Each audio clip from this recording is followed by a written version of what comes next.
have an eternal spring and Bacon hydroelectric plant, and so the so-called Bacon Trio, which is composed of Mount Lubo, Mount Tinglawan, and Mount Kabungan.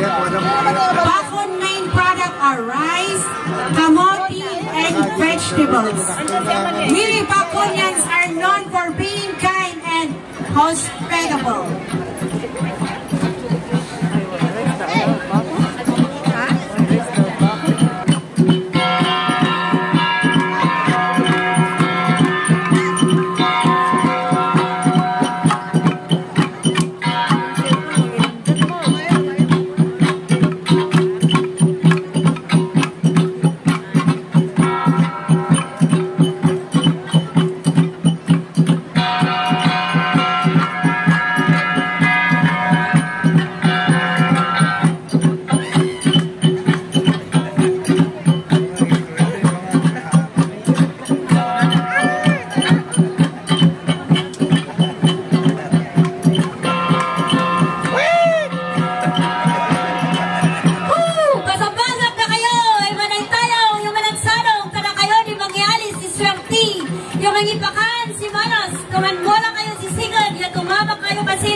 Midwest.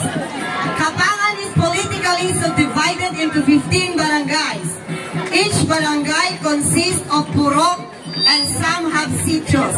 It is also belonging to the Congressional District. Aside from celebrating Grand March Festival, the municipality also celebrates Anita Festival, a cultural festivity that will showcase indigenous and cultural traditional practices of the people. The name of the festival is derived from the Anita tree that is used to make the talak instrument. It has also plenty to offer to the visitors of all ages. Some destination includes the mighty Amburayan River, Camp Otopia, Rice Terraces, Antonio Forest, Body Falls, Kapangan Museum, and many more. You can also enjoy your overnight stay on our people house, Abong Symphony, and Mayford's Lodging. So make sure to include Kapangan in your next visit in Benguet.